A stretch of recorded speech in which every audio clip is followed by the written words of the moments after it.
In the next lesson, I would like to prove to you that all motions in the left hand of the fingerboard grow out of one basic waving seed, if you could make that analogy.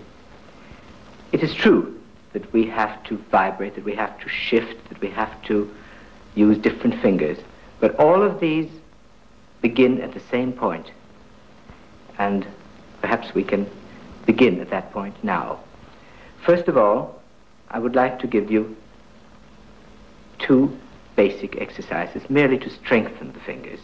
These have nothing to do with the motion, with the proper undulating motion, which we will speak of immediately afterwards. We must always think in terms of two directions.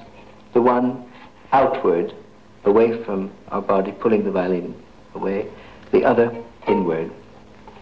Supposing in the outward direction, and again we must never forget that whenever we pull in the outward direction, we must combine it always with a little lift.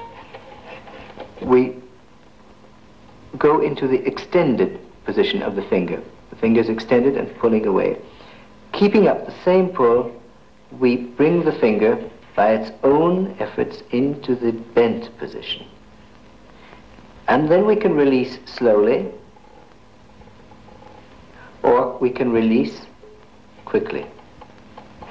Both must be practiced. We pull in and we release out. In the opposite direction, we begin with the folded position. We are pushing the violin into our necks. Our forearm is coming closer to us. And with the finger's own strength, it extends itself against this push. It releases slowly, or it can release quickly. It's like a spring action. And this should be done with each finger on each string in about 3 different positions on the fingerboard.